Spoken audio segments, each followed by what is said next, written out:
When the time comes to replace the old worn-out cables and housing on your RIP9 RDO, JET9 RDO, or JET9 Carbon, follow these simple steps to make it a breeze. First, we're going to clip the ends off of the old cables.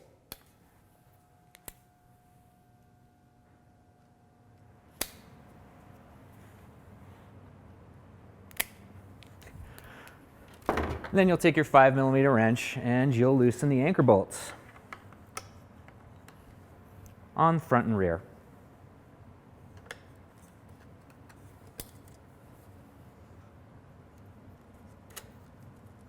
And then you can remove the cable from the derailleur itself. We don't need to disconnect the derailleur from the frame, we'll just leave them on there for now.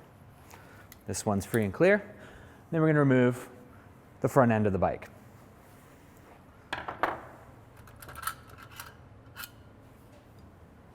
We're going to remove the stem, top cap, handlebars, and fork. And it's a good idea to have something tall nearby that you can rest these on, as the front end will still be supported by the rear brake line. I have a chair.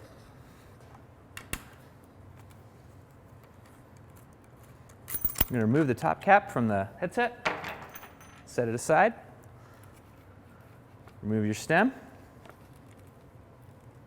and carefully drop your fork, taking care to wrangle up any of the pieces that want to get away from you. And set those aside too. Next, we will remove the old cables and housing. Start with the front, and we'll just go ahead and work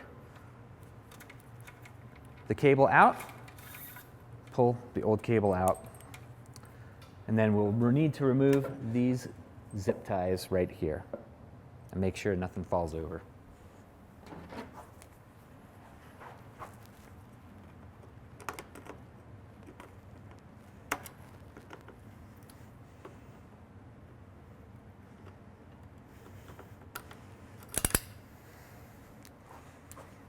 And then we can go ahead and pull the rear cable through the frame. You will probably need to remove this ferrule as well.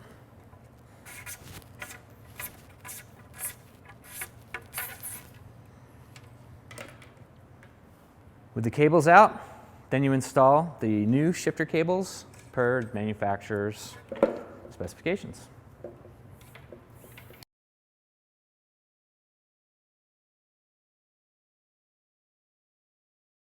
Process is essentially going to be the same for all three bicycles, with the exception that the RIP9 RDO, we're going to have to remove the skid plate from the bottom bracket to access the cable chuck located on the bottom bracket shell. The JET9 Carbon and JET9 RDO will be exactly the same. To remove the skid plate on the lower linkages of the RIP9 RDO, you'll need a 4mm Allen wrench. With the skid plate removed, you can now access the front derailleur cable guide located on the bottom bracket shell. First thing we're going to want to do is grab our 3mm Allen wrench, go in between the rocker plate, and find the screw located on the front derailleur cable chuck located right here on the bottom bracket shell. And we'll go ahead and unscrew that.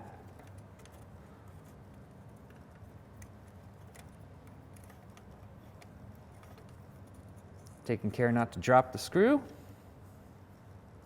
And we will remove the cable chuck.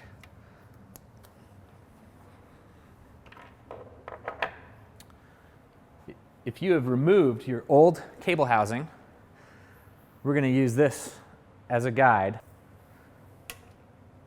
to run the front derailleur cable through. As this will be really, really long from the front shifter to the rear derailleur, we're going to want to shorten this out. So you can just sort of guesstimate. You don't really need a whole lot to hang out on either side, so about this long should be pretty good. So we'll cut that. And then we will make sure that the inner sleeve of this cable is nice and round so it doesn't hold up the new cable and cause any unnecessary fraying. You can use a pokey spoke. Some cable cutters have a little groove in there for this purpose. With this aside, we're going to take the 5mm bolt out of the upper shock mount to allow better access to the opening of the cable chuck. Gently remove the shock from the rockers and let the suspension swing arm lay to rest. Then you're going to get your old piece of housing that you just cut to length, and you're just going to tuck it right up into there, all the way through until you get to the head tube. As this is the front shifter, we recommend that the cable comes in from the left side of the bike and enters the right hole in the head tube. You can access the cable loop through the front of the head, from the inside of the head tube, and just pull it out like so. Now you've got a makeshift guide. Installing the rear cable housing is going to be a lot easier. So we already have the lower cable mount. You just slide that guy right in, and it'll exit the other cable port in the head tube. Now that the derailleur housings are installed, we're going to put the fork back in the bike, reinstall the handlebars, and then run the shift wire through.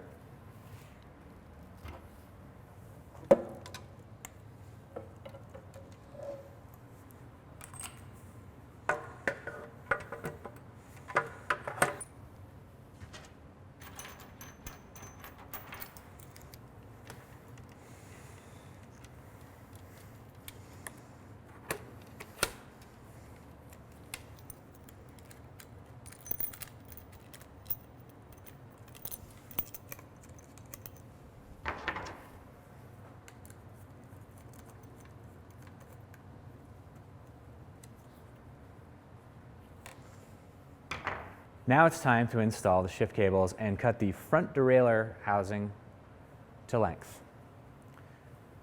As this will enter the frame on the right-hand side from the opposite side, we want to make sure that there is not too much cable housing. We want to make sure that you have enough housing that the handlebars can turn without causing any major kinks. So with that cut to length,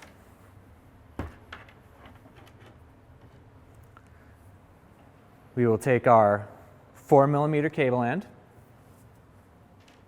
and our head tube cable stop, and we will begin threading that into the head tube.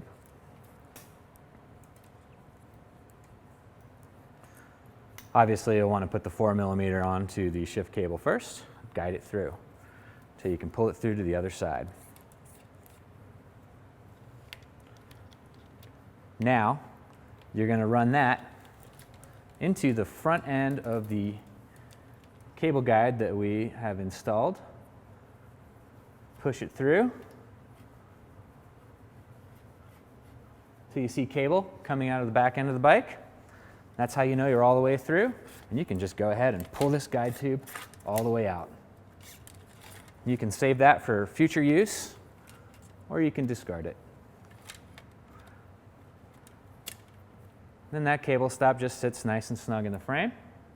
We're going to go ahead and reinstall the upper shock bolt, then reinstall the cable chuck in the bottom bracket.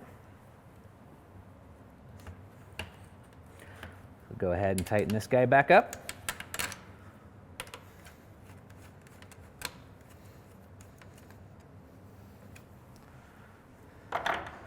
And we'll go ahead and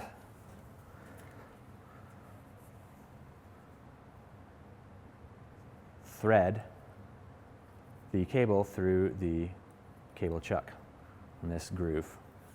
Pull it through and set it right there. Then we'll reinstall the bolt that holds the chuck back on, and we can move on to the rear derailleur.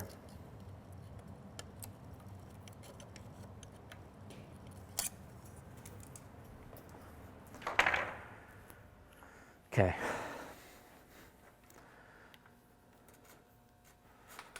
The rear derailleur,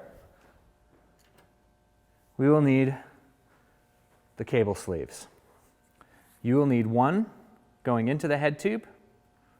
It's important to put these on before you run the cable through, or before you even put the 4mm housing ends on.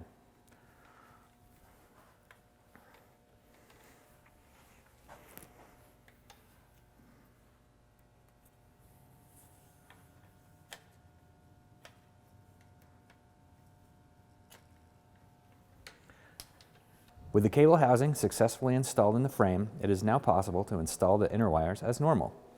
If you are unsure how to install them, please refer to the cable installation video or the Niner Encyclopedia.